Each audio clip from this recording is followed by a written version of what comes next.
দেশের অন্যতম প্রবাসী অধ্যুষিত জেলা মাদারীপুর। গত কয়েক দশকে জেলার 5টি উপজেলার কয়েক লাখ মানুষ ইউরোপ সহ মধ্যপ্রাচ্যের বিভিন্ন দেশে পাড়ি জমিয়েছেন। সেখান থেকে দেশে স্বজনদের কাছে নিয়মিত পাঠান রেমিটেন্স। এতে জেলার অধিকাংশ পরিবার আর্থিকভাবে সচ্ছল জীবনযাপন করেন, গড়ে তুলেছেন বসবাসের জন্য বহুতল বাড়ি, কিনেছেন গাড়িও। সেই সঙ্গে দেশে থাকা পরিবারের অন্য সক্ষম ব্যক্তিরাও করেন ব্যবসা বাণিজ্য, হচ্ছে উন্নতিও।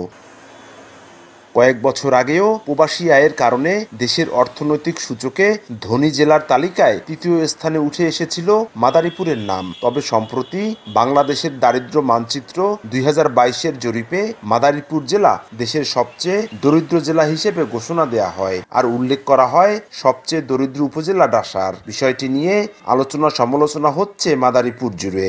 মাদারীপুর একটি প্রবাসী অধ্যুষিত এলাকা। এখানে বিপুল পরিমাণ লোক প্রবাসী থাকে এবং ব্যাপক রেমিটেন্স আসে। তো এইখানে মাদারীপুর জেলা দরিদ্র কোনোভাবেই হতে পারে না।